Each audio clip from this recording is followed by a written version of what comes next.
પાટણ નગરપાલિકા ઉપપ્રમુખ બપોરના સુમારે પાલિકા ખાતે આવતા તેમની ઓફિસને મુલાકાતી કક્ષ બનાવી દેવામાં આવતા તેમની ઓફિસમાં રહેલી ટેબલ અને જરૂરી કાગળ અને થોડીક રોકડ રકમ તમામ ચીજવસ્તુ ગાયબ જણાતા તેઓએ આ બાબતે પાટણ શહેર એ ડિવિઝન પોલીસ મથકે અજાણ્યા ઇસમો વિરુદ્ધ ફરિયાદ નોંધાવી અને ચકચાર મચી ગયો।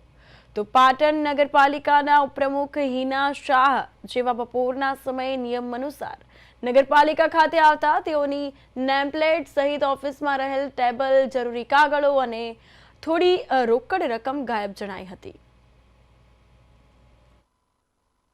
30 તારીખે નગરપાલિકાનું બોર્ડ હતું। બોર્ડ પત્યા પછી અમારી ઓફિસમાં અમે બેઠેલા હતા અને ઓફિસ સાંજે 6:45 વધાયા પછી અમે પટાવાળાને કીધું, ભાઈ હું નીકળું છું, ઓફિસ બંધ કરી દેજે।